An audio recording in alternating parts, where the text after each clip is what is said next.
নদীর সাথে মনে হয় ই করা, নদীর পানির মতো, কে নদীর সাথে ওই দিকে একটা। নদী কই থেকে পাই? ওই যে ডান পাশে তো নদী, পদ্মা নদী। এরা আর এইদিকে নদীর, আমরা তো দাদু বাড়ি যাই না, ওই যে ব্রিজ, পদ্মা নদী।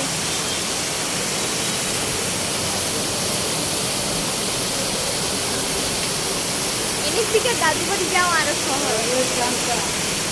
বাট বাবা হলো লং লং সবার থেকে বড় রাস্তা নিয়ে আবার বাবা এদিক দিয়েই যায়। এটার মাত্র 1 ঘন্টা লাগে যাইতে, আর কাছে। তুই কি এখানে থাকবি? ওই যে তোর বাবা যায়, জায়গা আমি খুঁজে